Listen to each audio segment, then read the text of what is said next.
మరి పునరుత్థాన సండేకి విచ్చేసినటువంటి పెంతెకోస్తు సండేకి విచ్చేసిన సంఘ బిడ్డలకు, దూరస్తులకు, ప్రతి ఒక్కరికి, నూతనంగా వచ్చిన బిడ్డలకు కూడా ప్రేమపూర్వకమైనటువంటి నా వందనాలు తెలియజేసుకుంటూ అపోస్తుల కార్యం 1వ అధ్యాయం 14వ వచనం చదువుకొని వాక్య సందేశం 2వది త్వరగా వీరందరూ వీరితో కూడా కొందరు స్త్రీలను యేసు తల్లి అయిన మరియయు ఆయన సహోదరులను ఏక మనసుతో ఎడతెగక ప్రార్థన చేయుచుండిరి. ఆమేన్. నా వైపు చూడండి. 120 మంది 10 రోజులు మరి మేడగది సహవాసం మీద ప్రార్థించినప్పుడు 2వ అధ్యాయంలో మీరు చూసినట్లయితే పెంతెకోస్తు పండగ దినమున దేవుని యొక్క ఆత్మ అగ్నిలాగా వారి మీదికి, వారి నాలుకల మీదికి దిగి వచ్చాను అని రాయబడింది. పెంతెకోస్తు అనుభవం అంటే ఈస్టర్ దినాన్ని మొదలుకొని ఉంటే ఆ ఆదివారానికి మొదలుకొని ఈ ఆదివారం వరకు 7/49 మరి 50వ దినముగా తీసుకున్నట్లయితే దేవుడు మరి ఆ పెంతెకోస్తు పండగ దినాన ఎలాంటి కార్యాలు చేశాడో దాంట్లో ఉన్నటువంటి మర్మాన్ని, ఆత్మీయ సత్యాన్ని ఆశీర్వాదకరంగా మీకు తీసుకురావాలని ప్రభు పేరిట కోరుకుంటూ 120 మంది, ఎంతమంది? 120 మంది ఎన్ని రోజులు ప్రార్థనలో ఉన్నారు? కరెక్ట్ చెప్పాలి. 10 రోజులు 120 మంది. నేను మీకు తెలియజేస్తాను, నాతో పాటు సంఘము ఏకీభవించాలని నేను ఆశపడతా ఉన్నాను. ఆమేన్. ఏకీభవిస్తాము అన్న వాళ్ళు ఒక్కసారి హల్లెలూయా చెప్తారా? మీ స్వరాన్ని విడుదల చేసి హల్లెలూయా. అయితే నేను అక్కడ ఉన్నటువంటి మాటను ఏక మనస్సుతో వాళ్ళు ఏం చేశారట? 120 మంది 10 రోజులు ఏక మనస్సుతో వాళ్ళు ప్రార్థన చేశారట. హల్లెలూయా. ఏక మనస్సుతో కుటుంబము, భార్యాభర్తలు, తల్లి, పిల్లలు, లేకపోతే కంపెనీలో ఉండే యజమానుడు, బాసు, లేకపోతే ఆయన చేతికి ఉన్నటువంటి పనివారు, లేకపోతే స్కూల్లో యాజమాన్యం ఉన్నటువంటి టీచర్స్, స్కూల్ పిల్లలు, ఎక్కడ ఏకత్వం ఉంటుందో, ఎక్కడ యూనిటీ ఉంటుందో, ఎక్కడ ఏకము కలిగేటువంటి ఒకే మైండ్ ఉంటుందో అక్కడ బలమైన కార్యము జరుగుతుంది. చప్పట్లు కొట్టి దేవుని నామాన్ని మహిమపరచండి. అయితే ఎక్కడ ఏకత్వాన్ని కలగజేయాలి అని అంటుందంటే మైండ్ అట, ఏక మనసు. చెప్పండి, ఏక మనసు. భార్య భర్తలకి ఏక మనసు ఉండాలి. ఆమేన్. ఎవరికి ఉండాలి? భార్య నా దారి నాదే అంటది, భర్త నా దారి నాదే అంట.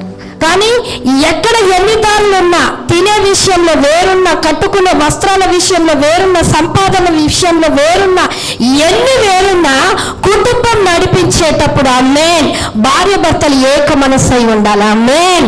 హల్లెలూయా. సంఘము కూడా విశ్వాసులు ఆయా రకాలు ఉంటారు, ఆయా మనస్తత్వాలు, ఆయా గుణగణాలు, ఆయా పద్ధతులతో, ఆయా ఆచారాలతో వచ్చిన వాళ్ళు ఉంటారు. అయినప్పటికీ సేవకునితో మీరు ఏకీభవించినట్లయితే ఆమేన్ గొప్ప కార్యము జరుగుతుంది. ఈ 120 మంది ఆయా మతస్థులు, ఆయా భాషలు కలిగిన వారు, ఆయా జాతులు కలిగిన వారు, ఆయా ప్రాంతాలు కలిగిన వారు, ఆయా వాళ్ళ పద్ధతులు, వాళ్ళ ఆచారాలు, వాళ్ళ అలవాట్లు అన్నీ వేరైన వాళ్ళు. కానీ దేవుని యొక్క మేడగది సహవాసములోనికి వచ్చినప్పుడు ఏక మనసు వచ్చిందంట. ఏక మనసు. పురుషుల్లో ఏ మనసు ఉందో స్త్రీలలో అదే మనసు ఉంది, స్త్రీలలో ఏ మనసు ఉందో పురుషులలో అదే మనసు ఉంది. ఈ పురుషులు స్త్రీలు ఏక మనసుతో కూడుకొని, ఏక హృదయముతో కూడుకొని వాళ్ళు ప్రార్థన చేస్తున్నప్పుడంట 10వ దినం, అదే 50వ దినాన దేవుని అగ్ని దిగింది. చప్పట్లు కొట్టి దేవుని నామాన్ని మహిమపరచండి.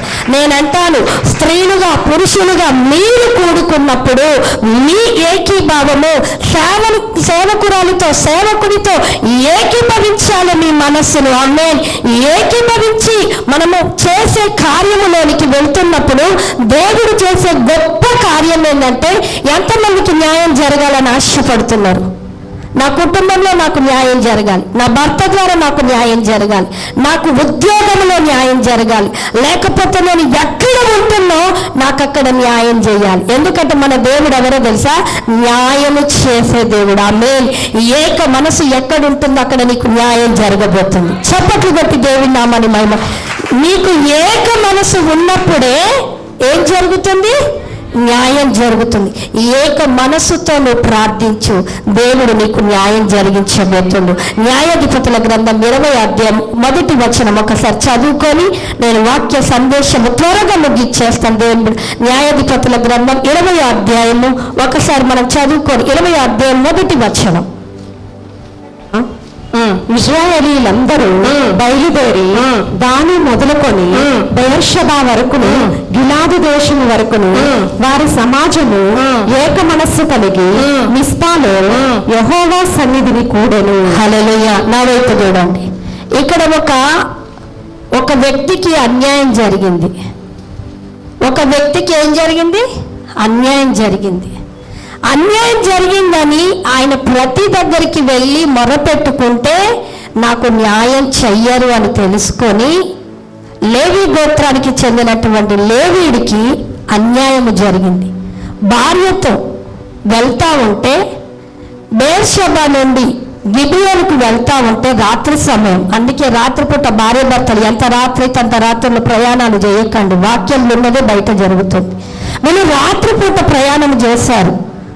భర్తను ఏం చేయలేకపోయారు, భర్తను చంపలేకపోయారు. కానీ ఆమె ఏమంటారు, అందముతో పడుచుతో మంచి వయసులో ఉన్నది గనక గిబియోను వాళ్ళు ఏం చేశారంటే భర్తను వదిలేసి భార్యని చెరిపివేసి ఆమెను పాడు చేసి చంపేశారు. ఆ చంపడము, ఆ విషయం తెలిసిన లేవీడికి బాధ. ఎంత బాధ అంటే భార్య చనిపోయింది, మామూలుగా చనిపోలేదు, చెడిపేస్తే చనిపోయింది, చంపేస్తారు, ఆమెను వాడుకొని ఆయనకు న్యాయం జరగాలి. ఆమేన్. ఆయన పక్షాన న్యాయం చేసే మనుషులు ఎవ్వరూ లేరు. అయ్యో నా భార్యని ఇలా చేశారు, నాకు న్యాయం చేయాలంటే ఎవరు కదలరని తెలిసి ఆయన భార్యను 12 ముక్కలుగా కోసి ఇశ్రాయేలు గోత్రాలు 12 గోత్రాలకి, యూదా దేశం అంతటికి, దేవుని ప్రజలు నివసిస్తున్న ఆ దేశం అంతటికి ఆ మాంసపు ముక్కను ఇంటి గుమ్మం మీదకి పంపించాడు దేవుని బిడ్డలు. అందరూ ఆ మొక్కను చూసి, అలనాడు వారికి ఉన్న ఇశ్రాయేలు కట్టడ ఏంటిదంటే న్యాయం జరగాలంటే జంతువును బలిచ్చి జంతువు యొక్క మాంసాన్ని ఇంటి ముందు పెడితే వాళ్ళు ఏదో న్యాయం కోరుకుంటున్నారు అని చెప్పి వాళ్ళు దిగుతారు. అయితే బెన్యామీ గోత్రం మాత్రము న్యాయం చేయడానికి దిగపోయేసరికి ఇశ్రాయేలు ప్రజలందరూ కలిసి బెన్యామీ గోత్రము న్యాయం చేయడానికి రావట్లేదు. 11 గోత్రాలు వచ్చాయి. సో బెన్యామీ గోత్రం చేయడానికి రాలేదని చెప్పేసి ఈ యొక్క లేవీయుడు ఇలాంటి పద్ధతిని ఎన్నుకొని ఈ రకంగా చేసినప్పుడు అక్కడ రాయబడినటువంటి మాట 20వ అధ్యాయంలో అంతటా ఇశ్రాయేలు అందరూ బయలుదేరి దాను మొదలుకొని బెయేర్షెబా వరకు గిలాదు దేశము వరకు వారు ఎట్లా వచ్చారట? ఏక మనసుతో మిస్పాలో యెహోవా సన్నిధిలో. ఎప్పుడైతే గోత్రాలన్నీ కూడుకున్నాయో, ఇశ్రాయేలు ప్రజలందరూ కూడుకున్నారో, ఎప్పుడైతే వారు ఏక మనసుతో, అపోస్తుల కార్యం అంటుంది ఏక మనసుతో ప్రార్థిస్తే దేవుడు దిగిండు. ఆమేన్. హల్లెలూయా. ఏక మనసుతో మనము దైవిక సంబంధమైన కార్యము చేస్తే దేవుడు న్యాయము జరిగించబోతాడు. చప్పట్లు కొట్టి దేవుని నామాన్ని మహిమపరచండి. ఏక మనసుతో ఇశ్రాయేలు ప్రజలందరూ కలిసి, గోత్రాల వాళ్ళు కలిసి లేవీయుడికి న్యాయం చేశారండి. ఈ ఊరంతా కలిసి గిబియోను మీదకి వెళ్ళారు. గిబియోను వాళ్ళ మీదకి వెళ్ళినప్పుడు విజయము ఇశ్రాయేలు ప్రజల పక్షాన దేవుడు న్యాయం చేసే దేవుడుగా ఉన్నాడు. ఆమేన్. హల్లెలూయా. మీరు 11వ వచనంలో చూసినట్లయితే వారి పక్షాన యుద్ధం చేస్తే లేవీడికి యుద్ధంలో విజయమునిచ్చినట్టుగా, వారి పక్షాన న్యాయం తీర్చినట్టుగా దేవుడు రాయించుకొని వచ్చాడు. నేను చెప్పాలనుకున్న మాట ఏంటిదంటే సమయం లేదు గనక 120 మంది 10 రోజులు వాళ్ళు ఏక మనసుతో ప్రార్థిస్తే నేను చెప్తున్నాను, వాళ్ళు అపోస్తుల కార్యానికి బిఫోర్ అంటే మత్తయి, మార్కు, లూకా, యోహానుకు 4 సువార్తలకు జరిగినటువంటి అనుభవాలు ఏంటంటే యేసు క్రీస్తుతో ప్రభు వారితో 12 మంది ఉన్నా, 120 మంది ఉన్నా, లేకపోతే ఎంతమంది ఉన్నా ఒక్కొక్కసారి న్యాయం జరుగుతుంది, ఒక్కొక్కసారి న్యాయము జరుగుతలేదు. అందుకే ఎప్పుడు వాళ్ళకు న్యాయం జరిగిందంటే న్యాయవంతుడైన యేసు ప్రభు వారి పక్షాన ఉన్నది అని భూలోకమంతా ఎప్పుడు తెలుసుకుందంటే ఏక మనసుతో ప్రార్థించినప్పుడు. ఆమేన్. ఏక మనసుతో మనము ప్రార్థిస్తే మన పక్షాన న్యాయం చేసే దేవుడు మన పక్షాన ఉన్నాడని భూలోక నివాసులు తెలుసుకోబోతున్నారు. అపొస్తలుల కార్యం అంతా ఉంది, లోకాన్ని తలకిందులు చేయవారు, భూలోకాన్ని తలకిందులు చేయవారు ఇక్కడికి వచ్చి ఉన్నారు. ఎక్కడి నుంచి వచ్చింది ఆ సాక్ష్యము అంటే ఏక మనసుతో ప్రార్థించడం వాళ్ళు మానుకోలు. ఒక మంచి పని చేసినప్పుడు ఏక మనసును కావాలి. భార్య భర్తలకు కావచ్చు, పిల్లలకు కావచ్చు, విశ్వాసులకు కావచ్చు, ఎవరికైనా ఏక మనసుతో మనం మంచి పని చేస్తున్నప్పుడు, నీకు చెడు జరుగుతున్న మంచి పని చేయి, మంచి దాంట్లో నేను ఉంటుంటే దేవుడు నీ పక్షాన ఏం జరిగించబోతాడు? గట్టిగా చెప్పు. యుద్ధం కాదు, న్యాయము. అలాగే వాళ్ళకు యుద్ధం కాదు, నీకు యుద్ధం కావాలా? చెప్పండి. ఏక మనసు ఉండి న్యాయం జరుగుతుందని చెప్పు. నీ భర్త ఎన్ని మనసులన్నా కలిగి ఉండని, నువ్వు మాత్రం ఏ మనసు కలిగి ఉండాలి? ఏక మనసు అంటే ఏ మనసు అది? ఏక మనసు అంటే ఏ మనసు అది? ఏక మనసు. నేను ఏక మనసు అంటే ఆడోళ్ళంతా అమ్మోళ్ళు అంటారు, భర్త అంతా మా అమ్మోళ్ళు అంటారు. ఈ ఏక మనసు కాదు నేను అనేది. ఏ మాట చూద్దాం. యెజ్రా గ్రంథం 3వ అధ్యాయం 1వ వచనం చదువుకున్నాం దేవుని బిడ్డలారా. ఈ మాట చెప్పి నేను ముగిచ్చేస్తాను. యెజ్రా గ్రంథం 3వ అధ్యాయం 1వ వచనం. యెజ్రా గ్రంథం 3వ అధ్యాయం 1వ వచనం.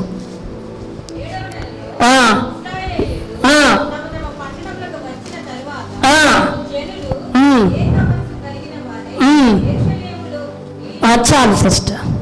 ఇక్కడ కూడా ఏమనుంది? ఏక మనసుతో కూడి, ఏక మనసుతో కలిగిన వారై, ఏక మనసు.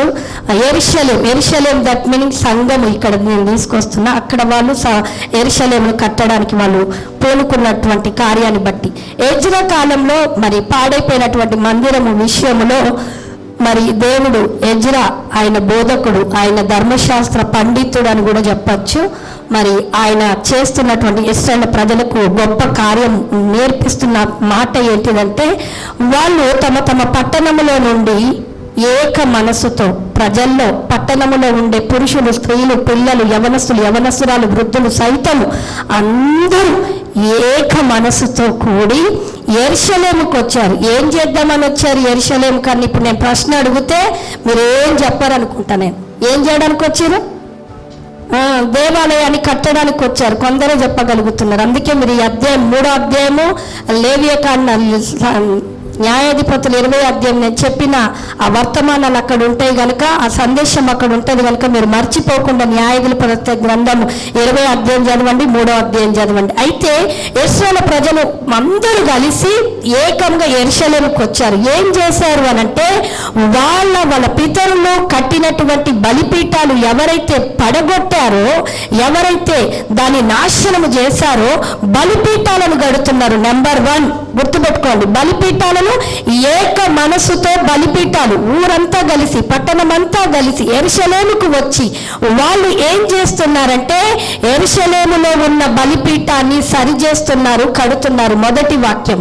రెండవది ఏం చేస్తున్నారంటే, కట్టిన వారు బలిపీఠం మీద ఉదయం అనంగా, తర్వాత సాయంత్రం అనంగా దేవునికి బలులు అర్పిస్తున్నట్టుగా 3వ వచనం చివరి వచనంలో ఉంటుంది. 3వ వచనంలో భయపడుచు ఆ బలిపీఠం మీద దాని పురాతన స్థలమును నిలిపి దాని మీద ఉదయమును ఆస్థయమును యెహోవాకు దహన బలులు అర్పించుచు వచ్చిరి. నా వైపు చూడండి. పట్టణవాసులు, వృద్ధులు, స్త్రీలు, భార్య భర్తలు, కుటుంబము, పిల్లలు, యవనస్తులు అందరూ కలిసి ఏక మనసుతో మందిర నిర్మాణంలోనికి వచ్చారు. మందిర పని చేయడానికి వచ్చారు. పడిపోయినటువంటి పురాతనమైనటువంటి మన తండ్రి, మన పితరులు కట్టిన ఆ యొక్క బలిపీఠాన్ని సరి చేశారు. తర్వాత ఉదయం మొదలుకొని సాయంత్రం వరకు ఏం చేస్తున్నారంట అంటే, ఉదయము సాయంత్రం 2 షిఫ్టులు. ఉదయం ఒక బలి అర్పియడము, సాయంత్రము బలి అర్పియడం. రోజు కుటుంబం అంతా, సంఘం అంతా, తర్వాత పట్టణస్థులంతా కలిసి ఏక మనసుతో బలి ఉదయము సాయంత్రము అర్పిస్తున్నారు. దీన్ని చేయడంతో ఏం జరిగింది అనంటే, గొప్ప కార్యం ఏంటిదో తెలుసా? దేవుడు వారి అవసరతలను తీర్చిండు. చప్పట్లు పెట్టి దేవుని నామాన్ని మహిమపరచు. దేవుడు ఏం చేసిండు? వారి అవసరతలను తీర్చిండు. ఎట్లా తీర్చిండండి అంటే ఒక మామూలు వ్యక్తి ద్వారా తీర్చబడలే, ఒక మామూలు వ్యక్తి ద్వారా తీర్చబడలే, దేవుని బిడ్డ ద్వారా తీర్చబడలేదు. కానీ మీకు ఎంతమందికి నా అవసరతలు తీర్చబడాలి? నా కుటుంబ అవసరతలు, నా పిల్లల అవసరతలు, రాబోతున్న నెలలలో నా పిల్లల చదువులకి మనీ కావచ్చు, లేకపోతే ఏ విషయంలో ఎవరికి లేవా? మరి చేతులు ఎత్తండి నిమ్మరంగా. మీకు ఉన్నాయో లేదో కానీ 28వ తారీఖు మాత్రం నాకు మీటింగ్ ఉంది, ఫుల్ అవసరం ఉంది నాకు. మీరు నాకు ఏకీభవించండి, ఆమేనండి, ఏకీభవించండి. వాళ్ళు ఏకీభవించి బలిపీఠములు సరి చేశారు. మొదటిది. రెండవది, బలిని, దహన బలిని వాళ్ళు వేశారట. వాళ్ళ పనిని మర్చిపోయారు. పిల్లలతో వచ్చారు, భర్తతో వచ్చారు, ముసలి వాళ్ళతో వచ్చారు, వృద్ధులతో వచ్చారు. అయ్యో వాళ్ళకు తిండున్నా, నీళ్ళున్నాయా, ఏమున్నాయా అన్ని మర్చిపోయారు దేవుని పని విషయంలో. ఆమేన్. దేవుని పని విషయంలో నువ్వన్నీ మరిచిపోయి ఏక మనసుతో దేవుని విషయంలో నువ్వు ముందు అడుగు వేస్తే దేవుడు మొదటగా నీ అవసరతను తీర్చబోతుండు. గట్టిగా ఎవరి ద్వారా తీర్చబోతుందంటే 7వ వచనం చదవండి సిస్టర్. 7వ వచనం చదవండి. 3వ అధ్యాయం 7వ వచనం చెప్పి నేను ముగిచ్చేస్తాను. మరియు వారు కాసవారికి వడ్రవారికి ద్రవ్యము ఇచ్చిరి. అదేగాక పారసిక దేశపు రాజైన కోరెషు తమకు సెలవిచ్చినట్లు దేవదారు రాణులను లెబనాను నుండి సముద్రము మీద ఎప్పే పట్టణమునకు తెప్పించుటకు సీదోనీయులకును తూరు వారికి భోజన పదార్థములను, పానమును, నూనెను ఇచ్చిరి. హల్లెలూయా. ఎవరిచ్చారంటే పారదేశకపు రాజు, అన్యరాజు. పారదేశిక దేశపు రాజు, అన్యరాజు. ఆ రాజు పేరేంటిది? కోరెషు. కోరెషు అన్యరాజు. కోరెషు దేవుని ఎరగనటువంటి రాజు. ఆ కోరెషు వేరు. మన నిర్గమకాండంలో, సంఖ్యాకాండంలో ఉన్న ఆ కోరెషులు వేరు. కోరెషు అన్యరాజు, పారదేశకపు రాజు. వాళ్ళ మీద కనికరముతో అక్కడ వాళ్ళు చేస్తున్న పనికి, వాళ్ళు చేసే ఆ ఏక మనసుతో దేవుడి యందు పట్టుదలతో చేస్తున్న పనికి వారికి ఏమిచ్చాడంటే భోజన పదార్థములను, పానములను, నూనెనిచ్చాడట. ఎవరిచ్చారండి? ఒక రాజు ఇచ్చిండు ఇశ్రాయేలు ప్రజలకి. ప్రజలు ఏం చేస్తున్నారు? ఏక మనసుతో ఏం చేస్తున్నాడండి? చెప్పాలి. పడిపోయిన బలిపీఠాన్ని సరిచేసారు. సరిచేసిన బలిపీఠం మీద బలి. నేను ఈరోజు అడుగుతున్నా, ఏక మనసుతో నీ ప్రార్థన అనే బలిపీఠం సరి చేసుకున్నావా? సరి చేసుకున్న నీ బలిపీఠం అనే హృదయంలో ప్రార్థన ఉంటుందా? ఉంటుందా? ఏ బలిపీఠం అయితే సరిచేయబడి ఏక మనసుతో హృదయములో ప్రార్థన ఉంటుందో, నువ్వు చెప్పకపోయిన దేవుడికి నీ అవసరతలు కావాలని మొరపెట్టకపోయినా నీ అవసరతలను ఎరిగిన దేవుడు అన్యుల ద్వారా, నీకు పడని వారి ద్వారా, నీకు ఇష్టము లేని వారి ద్వారా దేవుడు ప్రేరేపించి నీ అవసరతను తీర్చబోతుండు. చప్పట్లు పెట్టి దేవుని నామాన్ని మహిమపరచు. అమ్మను భర్తలకు బలులు. నువ్వు ఏక మనసుతో నీ హృదయాన్ని స్థిరపరచుకొని హృదయంలో దేవుడికి ప్రార్థన చేయడం ప్రారంభించు. సంఘ విషయంలో ఏక మనసుతో అవసరతలు కావాలని ఏక మనసుతో ప్రార్థన చేయడం ప్రారంభించాడు. ఎప్పుడు చూసు నన్ను దీవించు, నా పిల్లల్ని దీవించు, నా కుటుంబం, అది కాదు. సంఘ అవసరతల కొరకు నేను ఒక టైం పెట్టుకొని ప్రార్థన చేసి నన్ను చేతులు చూపిస్తారా? సంఘ అవసరతల కొరకు నేను ఒక టైం పెట్టుకున్నానండి. అందుకే దేవుడిని అవసరతలు తీర్చలేక నన్ను దీవించి నా భార్య 7 నగలు 7 సవర్లు అడిగింది, దానికి నేను వెయ్యలేకపోతున్నా. అదా నువ్వు? మా పిల్లోడికి ఫీజులు 50,000 కావాలట. ఏం చేస్తున్నావు? డే అండ్ నైట్ డ్యూటీలు చేస్తున్నాం. అదా దేవుడు అందుకే నీ అవసరత తీర్చకుండా నువ్వు చేస్తున్న అవసరానికి సరిపడా ఆ డబ్బును అప్పుల పాలు చేస్తుండు, రోగాల పాలు చేస్తుండు. కారణం వాళ్ళు ఏక మనసుతో కూడుకొని మేడ గది సహవాసములో ఏం కావాలని కోరుకున్నారండి? పరిశుద్ధాత్మ వాగ్దానం చేయబడిన వాగ్దానము వైపు చూశారు. పరిశుద్ధాత్మ దేవుని వైపు, నెట్టుదల వైపు చూశారు. ఆమేన్. వాళ్ళు మా పిల్లల్ని వదిలేశారు, వాళ్ళ కుటుంబాన్ని వదిలేశారు, వారి పోషణను వదిలేశారు 10 రోజులు. ఈ రోజు నేను దేవుని సన్నిధిలో అడుగుతున్నా, ఒక్క దినము, ఒక్క గడియ, ఒక్క నెల, 10 రోజులు, 20 రోజులు నీ అవసరతలు పక్కన పెట్టి సంఘ అవసరతల కొరకు, సేవకుని కొరకు నేను కన్నీళ్లతో మొరపెట్టిన చేతులు చూపిస్తారా? ఒక్క అక్క తప్పిస్తా. అందుకే మీ అవసరతలు తీర్చబడతలేవు. నేను నిజంగా చెప్తున్నా, దేవుని సన్నిధిలో నేను దైవజనుడు, మా కడుపును కట్టుకుంటాం, మా నిద్రను త్యాగం చేస్తాం. రాత్రికి మంచి స్కూల్లో చదవాలని, నాకు ఏసీ చర్చి ఉండాలని, అది కాదు, ఏ కుటుంబం నశించిపోతుందో చేస్తాం, ఏ బిడ్డ ఎందుకు రావట్లేదని చేస్తాం, వస్తున్న ఆత్మలు వెనకకి ఎందుకు వెళ్తాయని చేస్తాం.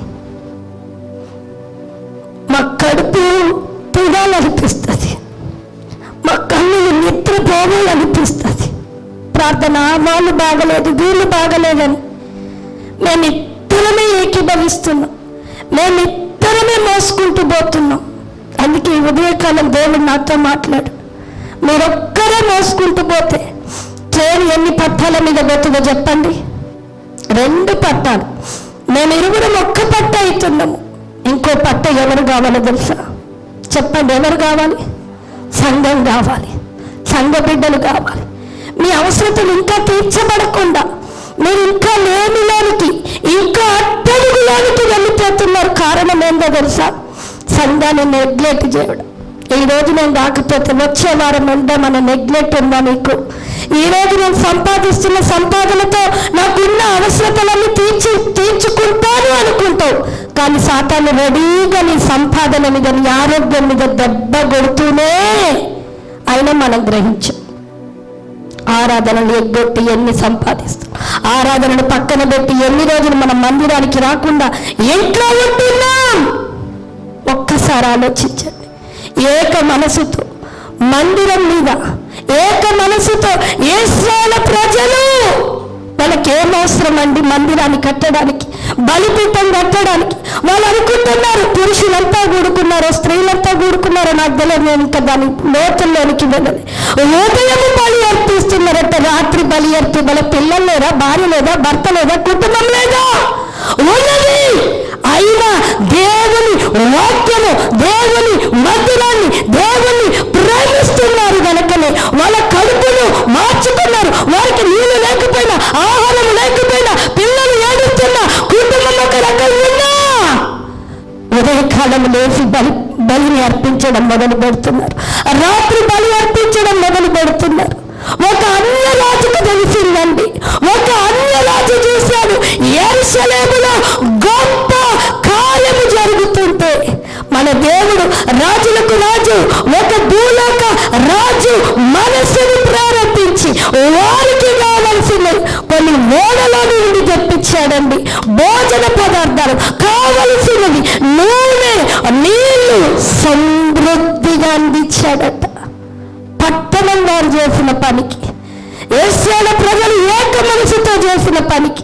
నేను అంటాను, మీరు నాకు డబ్బులు ఇస్తే మందిరం కట్టబడుతుందంటే అస్సలు కట్టబడదు. నేను మనిషికి 1 లక్ష రూపాయలు స్పాన్సర్ చేస్తే పాస్టర్ అంటే అసలు కట్టబడదు. డబ్బు మీద కట్టేదంటే పాస్టర్ గారికి ఎన్నో మార్గాలు వచ్చినాయి. ఎన్నో మార్గాలలో వెళ్ళడానికి సాతానుడు అవకాశం ఇచ్చిండు, రెండోది దేవుడు కూడా ఇచ్చాడు. కానీ మేము డబ్బు మీద కట్టే వాళ్ళము, డబ్బుతో సంపాదించుకొని ముందుకు వెళ్ళే వాళ్ళం మేము కాదు. దేవుని ఎదుట చెప్తున్నా, 1 మీరు ప్రార్థనలో ఉండండి, 2 సంఘం కోసం మొరపెట్టండి, 3 దైవజనుల కోసం మొరపెట్టండి. ఒక టైం తీసుకోండి. ఈ టైమే నేను సంఘం కోసం నేను ప్రార్థిస్తా. ఈ టైంలో నేను ఎక్కడున్నా, నువ్వు విదేశాల్లో ఉన్నా, బండిలో ఉన్నా, బైకులో ఉన్నా, ట్రైన్లో ఉన్నా, ఆ సమయానికి నా సంఘం కోసం నేను ఆత్మలో ఉండి మొర పెడతాను అంటే పరిశుద్ధాత్మ దేవుడు నీ మీదికి బలమైన కార్యములోనికి నడిపించడానికి నూతన తెరవబోతాడు. ఆమేన్. నూతన మార్గము తెరవబోతాడు. ఆమేన్. హల్లెలూయా. వీళ్ళ అవసరతలు తీర్చబడ్డాయి. నూతన ఆత్మ చేత నింపబడ్డారు. సమాధానము చేత నింపబడ్డారు. దేవుణ్ణి మహిమపరిచే బిడ్డలుగా నిలబడ్డారు. దేవుని బిడ్డలారా, ఈరోజు మిమ్మల్ని అడుగుతున్నా, పెంతెకోస్తు దినం అంటే 50వ దినాన చేసుకున్న దినమే కాదు, కానీ నువ్వు ప్రతి దినము, ప్రతిరోజు, ప్రతి క్షణం ఏ మనసు కలిగి ఉండాలి? క్రీస్తు యేసు కలిగిన ఏక మనసు. ఏ మనసు? క్రీస్తు యేసు కలిగిన ఏక. ఆయన దేవుడు, ప్రభువైన యేసు ప్రభు వారు తినడానికి భోజనము లేకపోతే శిష్యులు వెళ్ళి మేము భోజనం చేస్తాము అనేసరికి ఆయన ఒక పని మీద ఉన్నాడు. చెప్తాడా? యేసుక్రీస్తు ప్రభు వారికి ఆకలి అవుతుంది, మేము భోజనం చేస్తామని శిష్యులు వెళ్ళిపోయారు. ఈయన మాత్రం ఒక పని మీద ఉన్నాడు. భోజనం మరిచిపోయాడు. రాత్రంతా నడిచాడు. నడిచి ఉదయం కంత, మిట్ట మధ్యాహ్నం కంత ఒకరికి సువార్త అందించాడు. శిష్యులు అంటున్నారు, మేము భోజనం కొనుక్కొని వస్తాం. రాత్రంతా ప్రయాణం చేశాం, ఉదయం ఏం లేదు, మంచినీళ్ళు కూడా లేదు. మేము భోజనం కొనుక్కొని వచ్చేలోపు సంభాషణ అంతా జరిగిపోయింది. ఆయన ఆకలితో ఉన్న ఆత్మీయ ఆకలి కోసం రాత్రంతా నడిచాడండి. ఆత్మీయ ఆకలి కోసం రాత్రంతా సమరయ స్త్రీ కోసం సంభాషణ చేసినందుకు దేవుడు సమరయ పట్టణాన్ని రక్షించుకున్నాడు. ఆమేన్. హల్లెలూయా. ఒక్క ఆత్మీయ ఆకలి కోసం, ఒక్క సంఘ అవసరత కోసము మీరు ఏక మనసు, మీరు ఒక తీర్మానం తీసుకోవాలని ప్రభు పేరిట తెలియజేస్తున్నారు. ఎంతమంది తీసుకుంటారు? ఒకసారి నిలబడండి. సంఘం కోసం మీరుండండి. నీకోసం దేవుడు కదలబోతాడు. నీకు న్యాయం చేయబోతాడు. నీ అవసరతలు తీర్చబోతాడు. పక్కన నవ్వుతూ చూడండి.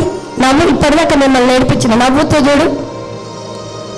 సంఘం కోసం గదులు ఏక మనసుతో నీకు న్యాయం చేస్తాడు. నీ బిడ్డకు న్యాయం చేస్తాడు. నీ పిల్లలకి న్యాయం చేస్తాడు. నీ భర్త నీకు చేస్తలేడేమో, నీ ఇంటి వారు నీకు చేస్తాడు.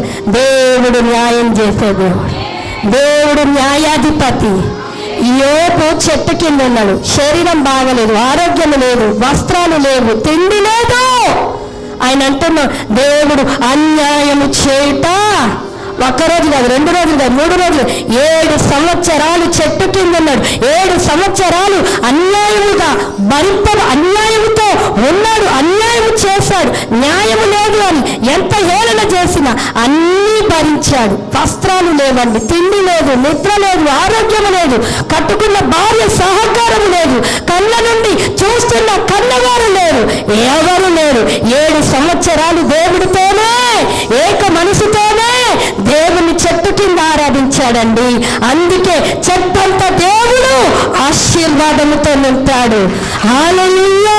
నా దేవుడు న్యాయవంతుడు. సంఘం కొరకు ఎవరు మొరపెడతారు, సంఘం కొరకు ఎవరు అంగలారుస్తారు, సంఘం కొరకు ఎవరైతే నేను 1 గంట, అరగంట, 10 నిమిషాలు, 20 నిమిషాలని తీర్మానము తీసుకుంటారు. నేను చెప్తున్నా కదా, నీ అవసరతలు చెప్పకుండానే, నీ పిల్లల అవసరతలు చెప్పకుండానే, నీ భర్త అవసరతలు చెప్పకుండానే, నీకు ఏది నీడో తెలియకుండానే దేవుడు తెలుసుకొని దానికి మార్గము తెలుస్తాడు. ఎవరు నీకు ఇవ్వరో, ఎవరు నీకు పడరో వారి ద్వారానే నీకు సమృద్ధిని, వారి ద్వారానే నీ కోరికను, వారి ద్వారానే నీ అవసరతను తీర్చబోతున్నాడు. హల్లెలూయా. కళ్ళు మూసుకుందాం, దేవుని వైపు చూద్దాం. పరిశుద్ధాత్మ దేవుడు ఏక మనసుతో సంఘం కదిలింది. ఏక మనసుతో యేసయ్య జనము కదిలింది. ఏక మనసుతో 12 గోత్రాలు కదిలినాయి. ఈరోజు నువ్వు కదులుతావా? ఈరోజు లైవ్లో ఉన్న నీవు కదలాలి. సంఘం కోసం కదలాలి, సేవకుని కోసం కదలాలి, పరిచర్య కోసం. నీ మనసు ఏకాగ్రతతో, ఏక మనసుతో నువ్వు నిలుపుకున్నట్లయితే నీ ప్రార్థన మీదికి అగ్ని దింపబోతుండు. నీ మీదికి దేవుని శక్తిని దింపబోతుండు. నీ నోటి మీదికి అలనాడు అగ్ని నాలుకల మీదికి దిగి వచ్చినట్టుగా నీ మీదికి రాబోతుంది. Thank you lord. Thank you Jesus.